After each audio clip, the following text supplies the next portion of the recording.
నమస్కారం, కేఎన్ఎన్ టీవీకి స్వాగతం. ఇప్పుడు వార్తల్లోకి వెళ్దాం. మన బాన్స్వాడ ఏరియా హాస్పిటల్ 100 పడకల ఆసుపత్రిని మన శాసనసభ్యులు పోచారం శ్రీనివాసరెడ్డి గారు భూమి పూజ చేయడం జరిగింది. ఆ భూమి పూజ కార్యక్రమంలో కూడా అతను ఏమంటుండంటే, అందరూ స్వార్థం కోసం, కొడుకుల రాజకీయ భవిష్యత్తు కోసం పార్టీ మారినని చెప్పి తప్పుడు ప్రచారం చేస్తున్నారు. కానీ నేను అభివృద్ధి కోసమే ధ్యేయంగా ముందుకు పోతూ పార్టీలో అభివృద్ధి కోసమే నేను కాంగ్రెస్ పార్టీలో చేరాలని చెప్పి అడగక ముందే మంత్రివర్యులు, మాజీ మంత్రివర్యులు చెప్తా పోతారు. బూర్ది గుమ్మడికాయ దొంగ అంటే భుజాలు తడుపుకున్నట్టు ఆ ప్రశ్న మీకు జనాల నుంచి వస్తుంది కాబట్టి మీరు పాత్రికేయ సోదరుల ముంగట ప్రతి ప్రెస్ మీట్లో నేను అభివృద్ధి కోసమే పోయినని చెప్పి చెప్పుకుంటారు తప్ప మీ మనస్సాక్షిగా మీరు ఎందుకోసం ఉన్నారో మీకు తెలుసు. అది బాన్స్వాడ నియోజక ప్రజలందరూ గమనిస్తున్నారు. సారాంశం ఒకటి ఉంటే, సందర్భం ఒకటి ఉంటే, మీరు ఆడ ఇచ్చే సంభాషణ ఒకటి ఉంటుంది. ఇకనైనా బాన్స్వాడ ప్రజల ముందు నేను అభివృద్ధి కోసం పోయినా, స్వార్థ రాజకీయాల కోసం పోయినా అని చెప్పేసి మాట్లాడకుండా వేరే కార్యక్రమాలను చేపట్టాలని చెప్పేసి హెచ్చరిస్తున్నాం. అదే భూమి పూజ కార్యక్రమంలో పోచారం శ్రీనివాసరెడ్డి గారు ఏమంటారంటే, ఇప్పుడు మనం కట్టబోయే ఆసుపత్రి 100 ఏళ్ళైనా చెక్కు చెదరకుండా ఉండాలని చెప్పేసి కాంట్రాక్టర్లను దృష్టిలో పెట్టుకొని మాట్లాడడం జరిగింది. అదే పోచారం శ్రీనివాసరెడ్డి గారికి నేను అడుగుతున్నా, మీరు పిఆర్ శాఖ మంత్రి వారిలో ఉన్నప్పుడు శంకుస్థాపన చేసి కట్టిన ఆసుపత్రి అది. మా అంటే 25 సంవత్సరాలు, 27 సంవత్సరాలు కాలపరిమితి అయింది. 100 ఏళ్ళ దాకా చెక్కు చెదరకుండా కట్టడాలు ఉండాలని చెప్పేసి ఇతూ పలికే మీరు ఇంత తక్కువ కాలంలోనే మీ చేతనే శంకుస్థాపన చేపించి నిర్మించిన ఆసుపత్రిని అప్పుడు కూడా మన సీఎం చంద్రబాబు నాయుడు గారిని తొలకొచ్చి ఓపెనింగ్ చేయించారు. ఇప్పుడు మళ్ళా సీఎం రేవంత్ రెడ్డి గారిని ఎట్లయిన్ చేసి తొలకొచ్చి ఓపెన్ చేపిస్తా అని చెప్తున్నారు కదా. ఓపెనింగ్ల కోసము కాంట్రాక్ట్ల జోబులు నింపుకుంటున్నందుకు మీ యొక్క కార్యకర్తల బతుకు తెరువు కోసమే మీరు నిర్మాణాలు, పునర్నిర్మాణాలు చేస్తున్నారా అని చెప్పేసి నేను అడుగుతున్నా. మీరు అభివృద్ధి ధ్యేయంగా ప్రతిసారి అభివృద్ధి అంటే, నేను చిన్నగా ఉన్నప్పటి సంది మీ రాజకీయ అనుభవ వయసు కూడా లేదు నాది. మీ రాజకీయ అనుభవ వయసు కూడా లేదు. అప్పటి నుంచి మీరు ఎమ్మెల్యేగా ప్రాతినిధ్యం వహిస్తున్నారు. బాన్స్వాడకు ఏం అభివృద్ధి చేశారు? కట్టడము, గూలగొట్టడము, మీ అనుచరులు 10% భూమిని కబ్జా చేయడం, మరియు చెట్టు పేరు చెప్పి కాయలు అనుకునే విధంగా 1 ఎకరం పొలం కొని 3-4 ఎకరాల వెంచర్లు చేయడం, మరియు లబ్ధి మీరు తాడుకోలు శివారులో 1000 డబుల్ బెడ్రూమ్లు మంజూరు చేశారు కదా. ఏ అర్హతతోటి పంచిరో ఒకసారి మీరు ఆత్మపరిశీలన చేసుకోవాలి. 1000 డబుల్ బెడ్రూమ్లల్లా 500 డబుల్ బెడ్రూమ్లు ఒక వర్గం వారికి కేటాయించి మిగతా 500 డబుల్ బెడ్రూమ్లు ఇంకో వర్గానికి కేటాయించారు. ఇది సమస్యమేనా? 18% రిజర్వేషన్ ఉన్న వర్గానికి 500 ఇళ్ళు ఎట్లా వస్తాయి? 82% ఉన్న రిజర్వేషన్ ఉన్న అన్ని కలిపి ఉన్న వర్గానికి 500 ఇళ్ళు ఏ విధంగా వస్తాయి? అదే డబుల్ బెడ్రూమ్ల విషయానికి వస్తే 20 ఏళ్ళ నుంచి కూడా మీరు సంగమేశ్వరి కాలనీలో లబ్ధి పొందిన వాళ్ళు బీడీ కాలనీలో లబ్ధి పొందిర్రు. సంగమేశ్వర కాలనీలో లబ్ధి పొంది బీడీ కాలనీలో లబ్ధి పొందిన వాళ్ళు మళ్ళా తాడుకోలు శివారు డబుల్ బెడ్రూమ్ కూడా లబ్ధి పొందిర్రు. ఆ విషయాలు మీ దృష్టికి లేవా? మేము చాలాసార్లు పార్టీ తరఫున ఉద్యమాలు చేసినాము. లబ్ధి పొందిన వారే లబ్ధి పొందుతూ పోతున్నారు, కానీ అమాయక ప్రజలు ఎక్కడ ఉన్నారో అక్కడనే ఉంటున్నారు. కేవలం వాళ్ళ పబ్బం గడుపుకోవడానికి మిమ్మల్ని ఎవరైతే భుజానెత్తుకుంటున్నారో వాళ్ళకే మీరు పనిచేస్తూ పోతున్నారు, కానీ సామాజిక ప్రజలకు ఎలాంటి న్యాయం చేయకొచ్చని చెప్పేసి నేను పాత్రికేయ ద్వారా మీకు తెలియజేస్తున్నాను. మీరు ఏదైతే నిన్న భూమి పూజ చేసిర్రో ఆ ఆసుపత్రిని కూల్చడానికి టెండర్లో 45 లక్షలు పైచిలుకు వేలంపాటలో తీసుకున్న వ్యక్తికి ఇప్పుడు అక్కడ వెతికితే కూడా ఇనుము దొరకట్లేదు. ఉన్న గుట్టను కంకర, మంజిర ఇసుకను, సిమెంట్ తీసుకొచ్చే మీరు కట్టడాలు కట్టిస్తున్నట్టు. ఉసరవెల్లిలా రంగులు మార్చుకుంటూ పోతే మీరు తానా అంటే తందాన అనే విధంగా అధికారులు వివరిస్తుర్రు. అధికారుల పర్యవేక్షణ కరువైంది, కాంట్రాక్టుల పర్యవేక్షణ కరువైంది. వాళ్ళు జోబులు నింపుకుంటందుకే ఇలాంటి అభివృద్ధి పథంలో ముందుకు పోతున్నారు, కానీ ఇంకా వేరే దేనికోసం కాదు. బానుస్వాడ వెనుకబడటానికి కారణం మీరే. ఎప్పుడైతే మీరు కమిటీ మెంబర్గా ఉండి బానుస్వాడను జిల్లాగా ప్రతిపాదించలేరో అప్పుడే బానుస్వాడ సగం అన్యాయమైంది. 40 ఏళ్ల సంది ఎమ్మెల్యేగా కొనసాగుతున్న పోచారం శ్రీనివాసరెడ్డి గారు ఇక్కడ యువత కోసం ఒక్క పారిశ్రామిక సంస్థని కానీ మీరు ప్రారంభించారా? లేదే. ఉన్న మిషన్ భగీరథ కాకతీయ పనులు కూడా పాత ట్యాక్లకే కొత్త కలర్ వేసి బిల్లులు లేపుకున్న సంఘటనలు మీ దృష్టికి రాలేవా? ఇలా చెప్పుకుంటూ పోతే చాలా ఉన్నాయి.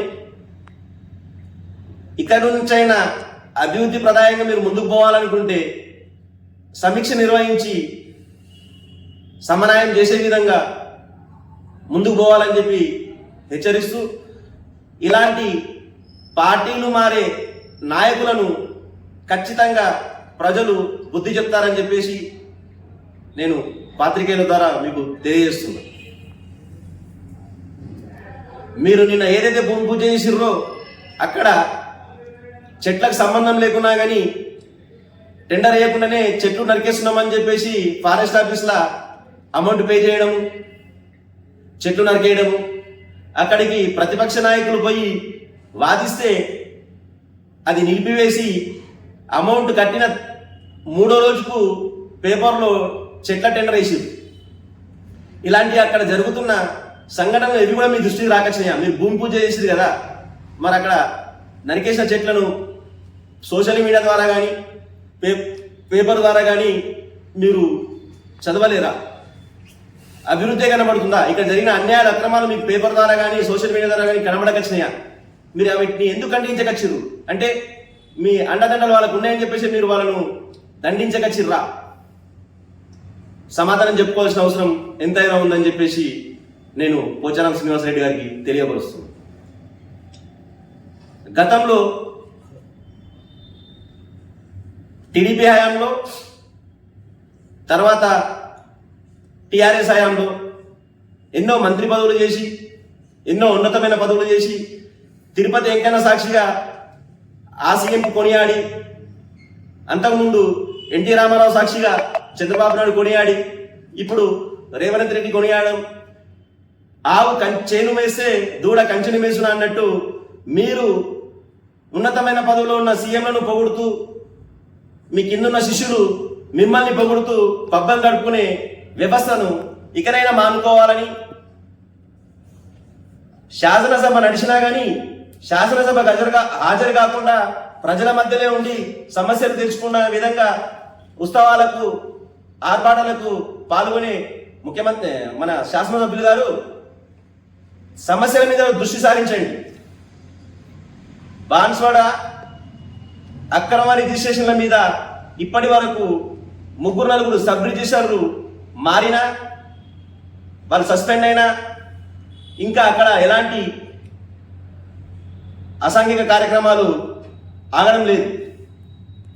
ఎవరైతే సెకండ్ క్యాడర్, ఎవరైతే మీ ఫ్లెక్సీలు పెట్టేవారు అన్యాయాలు అక్రమాలు చేస్తున్నారో మీ దృష్టికి రాకపోవచ్చు, కానీ చెట్టు పేరు చెప్పి కాయలు అమ్ముకునే విధంగా బాన్స్వాడ కార్యకర్తలు చిలరేగుతున్నారు. మీరు ఇప్పటికైనా దీనిపై దృష్టి సారించి అడ్డుగట్ట వేయాలని చెప్పి తెలియజేస్తూ, దీన్ని మీరు మౌనంగా ఉంటే ఖచ్చితంగా దీనికి మీరు ప్రోత్సహిస్తారని చెప్పేసి మేము భావిస్తాము. దీని మీద ఉద్యమాలు చేయడానికి మేము సిద్ధంగా ఉన్నాము. ఎంత వరకైనా వెళ్ళడానికి మేము సిద్ధంగా ఉన్నామని తెలియజేస్తూ ఇంతటితో ముగిస్తున్నాను. జై శ్రీరామ్. భారత్ మాతాకి జై. పోచారం శ్రీనివాసరెడ్డి మా బాన్సోడ శాఖ తరఫున మేము మీకు అడుగుతున్నాం, నువ్వు నిజాయితీగా నీ అభివృద్ధి కొరకు పార్టీ మారినవా, నీ డబ్బులు రావడానికి కొరకు నీ కొడుకు రాజకీయ భవిష్యత్తు కొరకు పార్టీ మారినవా ప్రజలందరికీ తెలుసు. నువ్వు ఈరోజు నీ మాటలు ఎవరు నమ్మే పరిస్థితి లేరు, నమ్మరు కూడా. ఎందుకొరకంటే ఈరోజు ఇనాగ్రేషన్ నేను చేసినావు 100 పడకల ఆసుపత్రికి. నువ్వు 100 పడకల ఆసుపత్రి నువ్వు కట్టించింది నువ్వే, ఈరోజు డిస్మెంటల్ చేసింది నువ్వే. 1 year ముందే నువ్వు ప్రతిపాదనలు పంపినవు దానికి, ఈ హాస్పిటల్ పనిచేయదు, కొత్త హాస్పిటల్ కొరకు మళ్ళీ నిర్మిస్తున్నాం అని చెప్తేనే శాంక్షన్ అయిన నిధులకి తెలుసు, నీకు శాంక్షన్ అవుతారని కూడా తెలుసు. తెలిసిన 45 లక్షలు పెట్టి అదే పాత హాస్పిటల్కు కలర్లు పూసి, ఏదో నామకే పాస్ కలర్లు పూసి వైరింగ్ వేసి 45 లక్షలు నీ కార్యకర్తలు దోచుకున్నారు. మరి డిస్మెంటల్ చేసే హాస్పిటల్ ఆ భవనానికి ఈ రిపేర్ ఛార్జ్ పేరు 45 లక్షలు మరి ఎందుకు చేసిరని చెప్పేసి, అంటే ప్రజల సొమ్మును దుర్వినియోగం చేస్తారు, ప్రజల సొమ్మును దోసుకుంటారు మీరు. అంతేకాకుండా ఈరోజు నర్సింగ్ కాలేజ్ ఒక ఎంప్లాయ్మెంట్ సిగ్గులే కూడా చెప్తాను నేను ఎన్నిసార్లు ఎమ్మెల్యే, ఒక ఎంప్లాయ్మెంట్ ఒక యూత్కి, ఒక యువకులకు, చదువుకున్న యువకులకు ఒక ఎంప్లాయ్మెంట్ లేదు. నర్సింగ్ కాలేజ్ స్టార్టింగ్ కాకముందే, అది కంప్లీట్ కాకముందే అందులో ఉన్న గెస్ట్ ఫ్యాకల్టీ పోస్టు కానీ కాంట్రాక్టర్ పోస్టు కానీ అన్ని కార్యకర్తలను నింపినావు. ఎక్కడైనా ఒక నోటిఫికేషన్ వేసి మరి ఎవరైతే మెరిట్ స్టూడెంట్స్ను మరి ఉద్యోగాలు రాక చచ్చిపోతారు, తెలంగాణ తెచ్చుకోరు, మరి మెరిట్ ప్రకారం నేను అందులో నింపుతున్నాను, ఎక్కడైనా నింపినావా అని మేము అడుగుతున్నాం. నీ కార్యకర్తలు, నీ దోకెటోళ్ళు, నీ ఫ్లెక్సీలు కట్టేటోళ్ళకు మాత్రమే అక్కడ జాబులు కేటాయించడం కట్టకముంది. ఇది చిక్కుచేటు. నీకు చెప్తున్నాము, ఇప్పటికైనా నువ్వు పద్ధతి మార్చుకోవాలి. పద్ధతి మరి ఈరోజు ఆర్టీఓ ఆఫీస్ ఇంకా ఉంది, 2.5 ఎకరాలు ఎన్నోసార్లు పేపర్ రాళ్ళు రాసిరు, పేపర్ రాళ్ళు వచ్చింది. మరి ఒక సబ్ రిజిస్ట్రార్ది సస్పెండ్ అయ్యారు ఆ విషయంలో. రాత్రి దొంగచాటు రిజిస్ట్రేషన్ చేస్తే ఆమె సస్పెండ్ అయింది. ఈరోజు అక్కడ రిజిస్ట్రేషన్ ఎట్లా జరిగినాయి, ఒక్క ఇల్లు లేదడ. 12 మంది పేరు మీద ఇంటి నంబర్ వేసి ఇదే మున్సిపల్ కమిషనర్, ఇదే మున్సిపల్ చైర్మన్ మరి రిజిస్ట్రేషన్ చేసుకోరు. మరి దాని మీద ఎందుకు స్పందించవు? నేను అవినీతిని సహించాలని చెప్పడానికే పలికిస్తావు, కానీ అవినీతిని ప్రోత్సహిస్తావు అని చెప్పేసి మేము అడుగుతున్నాం. ఎందుకనకంటే అవినీతి లేకపోతే, నువ్వు సహించకపోతే ఆ సబ్ రిజిస్టర్ మీద చర్య తీసుకుని కదా, మరి మున్సిపల్ కమిషన్ మీద ఎందుకు తీసుకోలేవు? ఆ ప్లాట్లను ఎందుకు రికవర్ చేసి రేపు పొద్దున గ్రామ కంట భూమిని మరి గవర్నమెంట్ ఎందుకు హ్యాండ్ ఓవర్ చేసుకునేట్టు చేస్తలేవు? ఇదే చెరుకట్ట నీకు తెలుసు, అలుగులు ఏ విధంగా కడతారు, పాత అలుగులు ఎట్లుంటాయో. ఇదే చెరుకట్టను బ్యాక్ సైడ్ లో 1 ఎకరం పొలం ఉంటే దాన్ని 4 ఎకరాలు కబ్జా చేసి చెరువులో మట్టి పోసి, ఆ చెరువులో పోసిన మట్టి వెంచర్లో చేసి, ఆ వెంచర్లకు వాటర్ వస్తున్నాయని చెప్పేసి వర్షం పడితే చెరువు అలుగులు జేసీబీని పెట్టి తవ్వుతున్నావు. కానీ అక్కడ చెరువులో మరి కబ్జా గురైన వాళ్ళ మీద ఎందుకు చర్య తీసుకుంటలేవు అని మేము అడుగుతున్నాం. మరి ఇప్పటికైనా నిస్వార్థంగా నువ్వు నిజంగా ప్రజల వైపు ఉన్నా, నువ్వు ప్రజల కొరకు పనిచేస్తున్నా అని చెప్పుకొస్తావు కదా. మరి చెరువు వెనుక బ్యాక్ సైడ్ కబ్జా గురైన పైన విచారణ జరిపించి చెరువు ఎన్ని ఎకరాలు ఉంది, ఎంత కబ్జా అయిందని సర్వే చేపియాలి. అంతేకాకుండా గ్రామ కంట భూమి ఉంది 2 ఎకరాల 30 గుంటలు, అది మీరు ప్రభుత్వం హ్యాండ్ ఓవర్ చేసుకొని, పేదోళ్లకు ఇక్కడ హాస్టల్స్ లేవు, హాస్టల్ లేక ప్రైవేటు దాంట్లో బిల్డింగ్లలో అద్దెకుండి అక్కడ విద్యార్థులు చదువుకుంటారు. హాస్టల్ ఇక్కడ స్థలం లేదు, కానీ కబ్జాలు మొత్తం 10% ల్యాండ్ అని కబ్జాలు అయిపోతున్నాయి. ఈరోజు దేశపేటలో హాస్టల్ కట్టిరు, బాలికల హాస్టల్, ఇంతకుముందు డిగ్రీ విద్యార్థులకు. బాన్సోడ స్థలం లేదని చెప్పేసి బాలసదన్ పాఠశాల 10 లక్షలు అట్లా 3 times వచ్చింది. ఈయన మినిస్టర్ ఉన్నప్పటి నుంచి వస్తున్నాయి. ఇప్పటి పాపం అనాథ పిల్లల హాస్టల్ అది. దానికి స్థలం చూపించకుండా లాస్ట్ చివరికి హాస్టల్ కాలేజీ స్కూల్ వెళ్ళిపోయే పరిస్థితి ఏర్పడ్డది. మరి నువ్వు ఈరోజు అభివృద్ధి ఎక్కడ జరుగుతుందంటే, ఎక్కడైతే నీకు కమిషన్లు వస్తాయో వీటిని తీసుకొస్తున్నావు, కమిషన్ తీసుకుంటున్నావు, పని చేపిస్తున్నావు. కనుక ఇప్పటికైనా పద్ధతి మార్చుకొని మేము చెప్పిన అన్ని అవినీతుల పైన అభివృద్ధి కోసమే పార్టీ మార్చడమని నాయకులు చెప్తా ఉన్నారు. ఎంత అభివృద్ధి ఉందో అంత అవినీతి కూడా ఉందని చెప్పి మేము తెలియజేస్తున్నాము. కలికి చెరువు విషయం లోపల 7 కోట్ల రూపాయలు శాంక్షన్ చేసి అభివృద్ధి చేస్తే సంవత్సరం లోపల కొట్టుకోవడం జరిగింది. మళ్ళీ దానికి నిధులు శాంక్షన్ చేయించి మళ్ళీ రిపేర్ చేస్తూ ఇలా అధికారులు మరియు నాయకులు కాంట్రాక్టులు జేబు నింపుకోవడం తప్ప వేరే ఏమీ లేదు అని చెప్పి తెలియజేస్తున్నాను. అదేవిధంగా నేను 2 రోజుల కింద ఆసుపత్రి ఓపెన్ చేయడం జరిగింది. ఆసుపత్రి కట్టి 25 సంవత్సరాల నుంచి 27 సంవత్సరం జరుగుతుంది. కానీ ఇప్పుడు ఒక బిల్డింగ్ కట్టినామంటే 60 నుంచి 70 సంవత్సరాలు దాని సర్వీసు. అలాంటి బిల్డింగ్ ని గులగొట్టేసి మళ్ళీ శంకుస్థాపన చేసి మళ్ళీ నిధులు తీసుకొచ్చి వాళ్ళ కాంట్రాక్టర్ జేబుల కోసము కాంట్రాక్టుల పేరు మరియు నాయకులు ఇటు అధికారులు ఇక్కడ ఉన్న అధికారులు కూడా స్థానంగా కొన్ని సంవత్సరాలైనా కానీ ట్రాన్స్ఫర్ కాకుండా ఇక్కడనే ఉంటూ వాళ్ళకు మంచి అలవాటు అయిపోయింది. ఇక్కడ ఎక్కడి నుంచి ఫండ్స్ వస్తున్నాయి, ఏమొస్తుంది, ఇక్కడ నువ్వేం చేసినా మాకు ఏం లేదు, నాయకులు ఏమంటారు లేరు, ప్రజలు ఏమంటారు లేరు, ప్రజలు అమాయకులు ఉన్నారు, ప్రజలకు ఎలాంటి తెలివి లేదు, మేము ఏం చేసినా మేము చెప్పిందే రాజ్యము మేము చెప్పింది అన్నట్టు ఆ విధంగా ప్రజలను మోసం చేస్తున్నారు తప్ప ఏమీ లేదు. గూలగొడుతున్నామని తెలిసి కూడా 40 లక్షల రూపాయలు వెచ్చించడం జరిగింది రిపేర్ల కోసం అని చెప్పి. ఇప్పుడు అదే మన సొంత ఇల్లు కానీ సొంత దుకాణం కానీ సొంత ప్రాపర్టీ కానీ ఏదైనా ప్రాబ్లమ్స్ వస్తే మనం ఏం చేస్తుందని రిపేర్ చేసుకుంటాము. రిపేర్ చేసుకొని ఇంకా సర్వీసు ఇంకా పెంచుకుంటాము.